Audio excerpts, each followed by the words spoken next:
শিক্ষা এবং প্রাথমিক ও গণশিক্ষা মন্ত্রী ডক্টর আ.ন.ম এহসানুল হক মিলন বলেছেন, সরকারের নির্বাচনী অঙ্গীকার অনুযায়ী আগামী জুলাই থেকে দেশের সরকারি প্রাথমিক বিদ্যালয়ের শিক্ষার্থীদের মাঝে বিনামূল্যে স্কুল ড্রেস, জুতা ও পাটের তৈরি ব্যাগ বিতরণ কার্যক্রমের পাইলটিং শুরু হচ্ছে। আজ সচিবালয়ে শিক্ষা মন্ত্রণালয়ের সভাকক্ষে আয়োজিত এক আন্তঃমন্ত্রণালয় সভা শেষে সাংবাদিকদের ব্রিফিংকালে তিনি এ তথ্য জানান। শিক্ষামন্ত্রী জানান, প্রাথমিকভাবে এই কর্মসূচির অধীনে দেশের প্রতিটি উপজেলার 2টি করে সরকারি প্রাথমিক বিদ্যালয়ের প্রথম শ্রেণীর শিক্ষার্থীদের এক সেট করে স্কুল ড্রেস, জুতা ও পাটের ব্যাগ দেওয়া হবে। তিনি বলেন, আগামী 180 দিনের মধ্যে আমাদের এই কর্মসূচি দৃশ্যমান হবে। পর্যায়ক্রমে এটি সারা দেশের সকল সরকারি প্রাথমিক বিদ্যালয় এবং পরবর্তীতে মাদ্রাসা ও ইবতেদায়ী শিক্ষার্থীদের মাঝে সম্প্রসারণ করা হবে। এ সময় প্রধানমন্ত্রী তারেক রহমানের ঘোষণা অনুযায়ী ডিগ্রি ছাত্রীদের উপবৃত্তি দেওয়ার কার্যক্রম দ্রুত শুরু হবে বলেও জানান শিক্ষামন্ত্রী। এটা সরকারি প্রাথমিক বিদ্যালয়ের জন্য শুরু করা হচ্ছে। আমরা সারা দেশেই দিব, 8টি ডিভিশনে দিব, যেই পরিমাণ আসবে সেই পরিমাণ আমরা বিতরণ করতে থাকব এবং আলটিমেটলি প্রত্যেকটি উপজেলার প্রত্যেকটি ছাত্রছাত্রীর কাছে আমরা এটা পৌঁছাবো। ইতিমধ্যেই মাননীয় প্রধানমন্ত্রী ডিগ্রি লেভেলের মেয়েদের জন্য উপবৃত্তির ঘোষণা করেছেন, এটা আপনারা শুনেছেন, নিশ্চয়ই আপনারা শুনেছেন, এবং সেইটাও কার্যকরী পদক্ষেপ নেওয়া হবে। অর্থনীতিকে টেনে তুলতে বড় বিনিয়োগ ও বেসরকারি খাতের বিকাশকে কেন্দ্র করে আগামী 2 বছরকে বিশেষভাবে গুরুত্বপূর্ণ সময় হিসেবে উল্লেখ করেছেন অর্থমন্ত্রী আমির খসরু মাহমুদ চৌধুরী। একই সঙ্গে তিনি জানিয়েছেন, বিগত সরকারের সময়ে বিদ্যুৎ খাতে প্রায় 40,000 কোটি টাকা বকেয়া রেখে যাওয়া হয়েছে, যা বর্তমান অর্থনৈতিক চাপে বড় একটি বোঝা হয়ে দাঁড়িয়েছে। আজ রাজধানীর একটি হোটেলে জাতীয় রাজস্ব বোর্ডের পরামর্শক কমিটির সভায় প্রধান অতিথির বক্তব্যে তিনি এসব কথা বলেন। একই সঙ্গে অনুষ্ঠানে দেশের স্বর্ণ ব্যবসাকে কালো অর্থনীতি থেকে বের করে সাদা অর্থনীতির আওতায় আনার ঘোষণা দিয়েছেন বাণিজ্য মন্ত্রী খন্দকার আব্দুল মুকতাদির। তিনি বলেন, সঠিক নীতি ও আধুনিক ব্যবস্থাপনার মাধ্যমে এ খাত থেকে বছরে 12 থেকে 14 বিলিয়ন ডলার রপ্তানি আয় সম্ভব। এ সময় এনবিআর চেয়ারম্যান আব্দুর রহমান খানের সভাপতিত্বে সভায় ব্যবসায়ী নেতারা স্বর্ণ শিল্পের সম্ভাবনা ও অর্থনৈতিক চ্যালেঞ্জ নিয়ে আলোচনা করেন। প্রতি লিটার বোতলজাত সয়াবিন তেল লিটারে 4 টাকা বাড়িয়ে 195 টাকা থেকে 199 টাকা করা হয়েছে বলে জানিয়েছেন বাণিজ্য মন্ত্রী খন্দকার আব্দুল মুকতাদির। আজ বাণিজ্য মন্ত্রণালয়ের সভাকক্ষে ভোজ্য তেলের বাজার মূল্য নিয়ে এক সংবাদ সম্মেলনে এসব কথা বলেন তিনি। মন্ত্রী বলেন, বোতলজাত তেলের পাশাপাশি খোলা তেলও লিটারে 4 টাকা বৃদ্ধি করে 175 টাকা থেকে 179 টাকায় বিক্রি হবে। বৈশ্বিক পরিস্থিতির কারণে সারা বিশ্বে পণ্যের উৎসে মূল্য বৃদ্ধি পাচ্ছে বলে উল্লেখ করেন। এতে বাজারের সরবরাহ পরিস্থিতিও আগের চেয়ে স্বাভাবিক হবে। নোয়াখালীর মাইজদীতে একটি বেসরকারি হাসপাতালে চিকিৎসা অবহেলার অভিযোগে এক ব্যক্তির মৃত্যুকে কেন্দ্র করে উত্তেজনা সৃষ্টি হয়েছে। নিহত ইমাম হোসেন বাবু সেনবাগ উপজেলার উত্তর খাজুরিয়া গ্রামের বাসিন্দা ও বেলাল মজুমদারের ছেলে। স্বজনদের অভিযোগ, মঙ্গলবার বিকেলে অসুস্থ অবস্থায় তাকে মাইজদীর প্রাইম হাসপাতালে নিয়ে যাওয়া হয়। সেখানে কার্ডিওলজিস্ট ডাক্তার মোহাম্মদ গিয়াসউদ্দিনের অধীনে চিকিৎসা শুরু করার কথা থাকলেও ভর্তি ও প্রাথমিক চিকিৎসায় বিলম্ব হয়। রোগীর অবস্থার অবনতি হলে চিকিৎসকের পরামর্শে নার্স তাকে 2টি ইনজেকশন প্রয়োগ করেন।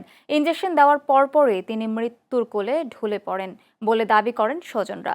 এই ঘটনায় ক্ষুব্ধ হয়ে রোগীর স্বজনরা হাসপাতাল কর্তৃপক্ষের বিরুদ্ধে অবহেলার অভিযোগ তোলেন। নোয়াখালী জেলা অতিরিক্ত পুলিশ সুপার আবু তৈয়ব মোহাম্মদ আরিফ হোসেন জানান, ঘটনাটি তদন্ত করে প্রয়োজনীয় ব্যবস্থা নেওয়া হবে।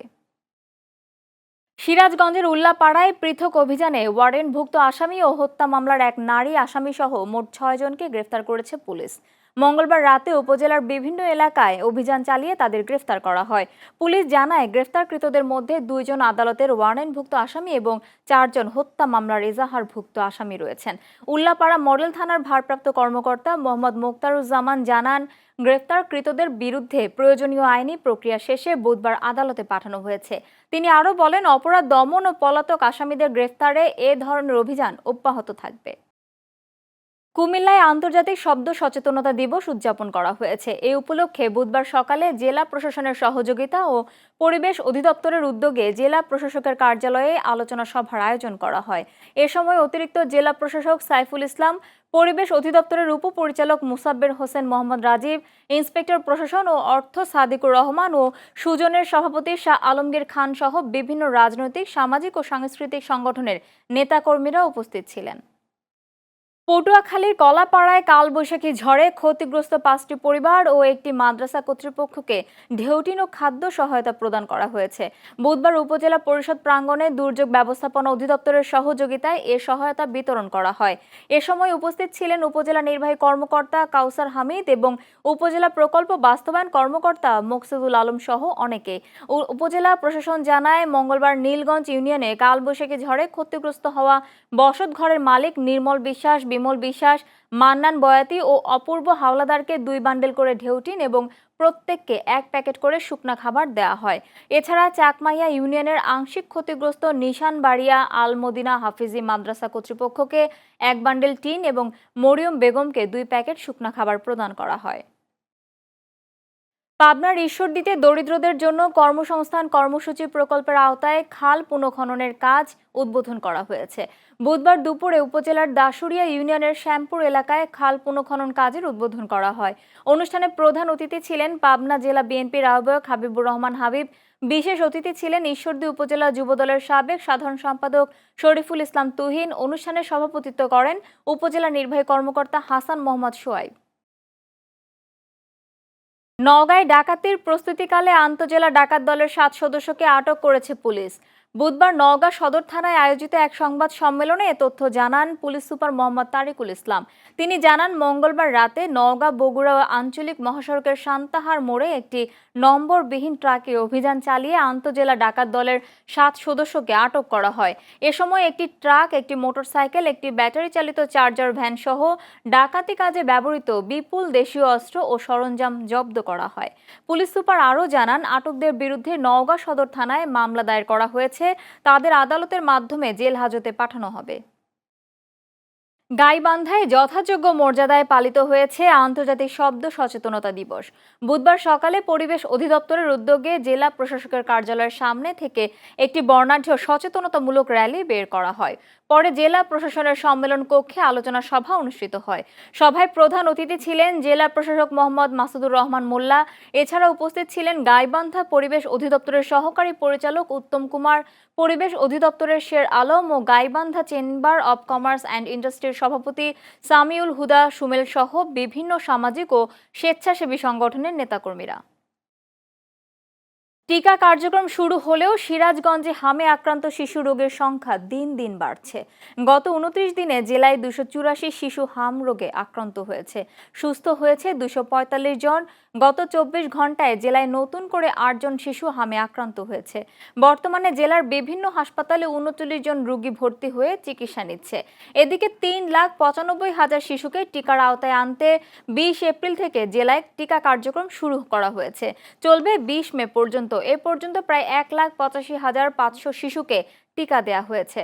চিকিৎসকরা বলছে, হাম ভাইরাসজনিত বাতাসে ছোঁয়াচে রোগ, সচেতনতার অভাব, পুষ্টিহীনতা, ভিটামিন ও সময় মতো টিকা না দেয়া এবং সঠিক আইসোলেশন ব্যবস্থা না থাকায় হাম রোগীর সংখ্যা বাড়ছে। কুষ্টিয়া সীমান্ত এলাকায় অভিযান চালিয়ে বিপুল পরিমাণ ভারতীয় মাদকদ্রব্য উদ্ধার করেছে বিজিবি। বুধবার দুপুরে এক লিখিত প্রেস বিজ্ঞপ্তিতে এ তথ্য নিশ্চিত করেন বিজিবি 47 কুষ্টিয়া ব্যাটালিয়নের অধিনায়ক লেফটেন্যান্ট কর্নেল রাশেদ কামাল রনি। বিজ্ঞপ্তিতে জানানো হয়, সীমান্ত এলাকায় মাদক ও চোরাচালান প্রতিরোধে বিজিবির চলমান বিশেষ অভিযানের অংশ হিসেবে এ অভিযান পরিচালিত হয়। অভিযানে জয়পুর মাঠপাড়া এলাকায় পরিত্যক্ত অবস্থায় 67 বোতল কোডেইন ফসফেট ও ট্রিপোলিডিন হাইড্রোক্লোরাইড সিরাপ এবং 82 বোতল কোডেইন ফসফেট ও ক্লোরোফেনিরামিন মেলিয়েট সিরাপ উদ্ধার করা হয়, যার বাজার মূল্য 59,600 টাকা। মাদারীপুরের ডাসারে সরকারি ভিজিডি কর্মসূচির বিপুল পরিমাণ চাল জব্দ করেছে উপজেলা প্রশাসন। মঙ্গলবার উপজেলার ভাঙা ব্রিজ এলাকায় অভিযান চালিয়ে প্রায় 20 টন চাল সহ একটি ট্রাক আটক করা হয়। পরে চাল বোঝাই ট্রাকটি ডাসার থানায় নিয়ে যাওয়া হয়েছে। খাদ্য অফিস জানায়, ভিজিডি কর্মসূচির আওতায় দরিদ্র জনগোষ্ঠীর মাঝে খাদ্য সহায়তা প্রদান করা হয়। এ কর্মসূচির চাল পুষ্টিমান বৃদ্ধির লক্ষ্যে বিশেষভাবে প্রক্রিয়াজাত করা হয়, যেখানে সাধারণ চালের সঙ্গে ভিটামিন ও প্রোটিন সমৃদ্ধ উপাদান মেশানো থাকে। সংশ্লিষ্টরা জানান, এই ধরনের চাল খোলা বাজারে বিক্রির কোনো নিয়ম নেই এবং সাধারণ বাজারে এ চাল উৎপাদন বা বিপণনও প্রচলিত নয়। তবে সংশ্লিষ্ট কর্তৃপক্ষকে অবহিত না করে চাল পরিবহন করা তার ভুল হয়েছে বলে তিনি স্বীকার করেন। ডাসার উপজেলা নির্বাহী কর্মকর্তা জাকিয়া সুলতানা জানান, সরকারি চাল জব্দ করা হয়েছে এবং ঘটনাটি তদন্ত করে প্রয়োজনীয় আইনি ব্যবস্থা নেওয়া হবে। গাজীপুরে আন্তর্জাতিক শব্দ সচেতনতা দিবস উদযাপন উপলক্ষে বর্ণাঢ্য র্যালি ও আলোচনা সভা অনুষ্ঠিত হয়েছে। জেলা প্রশাসন ও পরিবেশ অধিদপ্তর গাজীপুর জেলা কার্যালয়ের সহযোগিতায় বুধবার সকালে জেলা প্রশাসক কার্যালয়ের ভাওয়াল সম্মেলন সভার আয়োজন করা হয়। সভায় প্রধান অতিথি ছিলেন জেলা প্রশাসক নুরুল করিম ভূঁইয়া। পরিবেশ অধিদপ্তর জেলা কার্যালয়ের উপপরিচালক আরএফএন বাদলের সভাপতিত্বে উপস্থিত ছিলেন জেলা পুলিশ সুপার শরীফ উদ্দিন সহ অন্যান্যরা। ব্রাহ্মণবাড়িয়ার কসবায় গতকাল কালবৈশাখী ঝড়ের পর আজ ভোর থেকেই বৃষ্টি শুরু হয়ে সময়ের সঙ্গে সঙ্গে তা তীব্র আকার ধারণ করেছে। এর ফলে কসবা উপজেলার বেশিরভাগ এলাকায় বিদ্যুৎ সরবরাহ বন্ধ হয়ে পড়েছে। একই সঙ্গে মোবাইল নেটওয়ার্ক ও ইন্টারনেট সংযোগ মারাত্মকভাবে ব্যাহত হচ্ছে। জরুরি প্রয়োজনে অনেকেই প্রয়োজনীয় যোগাযোগ করতে পারছেন না বলে জানিয়েছেন স্থানীয়রা। নিম্নাঞ্চলগুলোতে ইতোমধ্যে পানি জমে জলাবদ্ধতার সৃষ্টি হয়েছে। এতে কর্মজীবী মানুষ, শিক্ষার্থী ও ব্যবসায়ীরা ভোগান্তিতে পড়েন। অনেক সড়ক আংশিকভাবে পানির নিচে তলিয়ে যাওয়ায় যাতায়াতেও বিঘ্ন ঘটছে।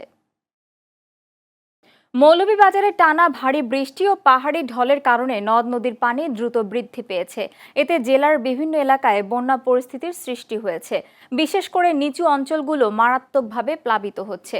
কুলাউড়া উপজেলার গোগালীছড়ার বাঁধ ভেঙে যাওয়ার আশপাশের বেশ কয়েকটি গ্রামে পানিতে তলিয়ে গেছে। পানির চাপ বৃদ্ধি পাওয়ায় স্থানীয় বাসিন্দারা চরম দুর্ভোগে পড়েছেন। পানি বৃদ্ধির কারণে শহরের নিচু এলাকা ও হাওড়াঞ্চল ডুবে যাচ্ছে। এতে বোরো ধান চাষিরা বড় ধরনের ক্ষতির মুখে পড়তে পারে বলে আশঙ্কা করা হচ্ছে। জেলার জুড়ি এলাকার কণ্ঠিলালা নদী বিপদসীমার উপর দিয়ে প্রবাহিত হচ্ছে। একই সঙ্গে মনু ও ধলাই নদীর পানিও বিপদসীমার কাছাকাছি অবস্থানে রয়েছে, যা নতুন করে প্লাবনের ঝুঁকি বাড়াচ্ছে। স্থানীয় প্রশাসন ও পানি উন্নয়ন বোর্ড পরিস্থিতি মোকাবেলায় প্রস্তুত রয়েছে। পাশাপাশি নদ নদীর পানি আরও বাড়তে পারে বলে সতর্কতা জারি করা হয়েছে। চট্টগ্রামের পটিয়া পৌরসভা এলাকায় বর্ষা মৌসুমে দীর্ঘদিনের জলাবদ্ধতা সমস্যা নিরসনে খালগুলো পুনঃখননের কাজ শুরু করেছে পৌর কর্তৃপক্ষ। বুধবার সকালে খাল পুনঃখনন কাজের উদ্বোধন করেন পটিয়া পৌরসভার প্রশাসক ও উপজেলা নির্বাহী কর্মকর্তা ফারহানুর রহমান। তিনি বলেন, পৌরবাসীর দীর্ঘদিনের ভোগান্তি লাঘবের লক্ষ্যে পরিকল্পিতভাবে খালগুলো পুনঃখনন করা হচ্ছে। পানি নিষ্কাশন ব্যবস্থা সচল রাখতে এ উদ্যোগ অত্যন্ত জরুরি। পর্যায়ক্রমে পৌর এলাকার সব গুরুত্বপূর্ণ খাল পরিষ্কার ও পুনঃখনন করা হবে। এ সময় উপস্থিত ছিলেন পটিয়া উপজেলা ক্রীড়া সংস্থার সদস্য সচিব মইনুল আলম ছোটন, নাসির উদ্দিন ও পটিয়া পৌরসভা যুবদলের সদস্য সচিব হাবিবুর রহমান রিপন সহ অন্যান্যরা। বাংলাদেশ নৌবাহিনীর নবনির্মিত নেভি মেডিকেল কলেজের আনুষ্ঠানিক উদ্বোধন করেছেন নৌবাহিনী প্রধান অ্যাডমিরাল এম নাজমুল হাসান। বুধবার দুপুরে চট্টগ্রামের বানৌজা ঈশা খান সংলগ্ন বন্দরটিলা এলাকায় নবনির্মিত নেভি মেডিকেল কলেজের উদ্বোধন করা হয়।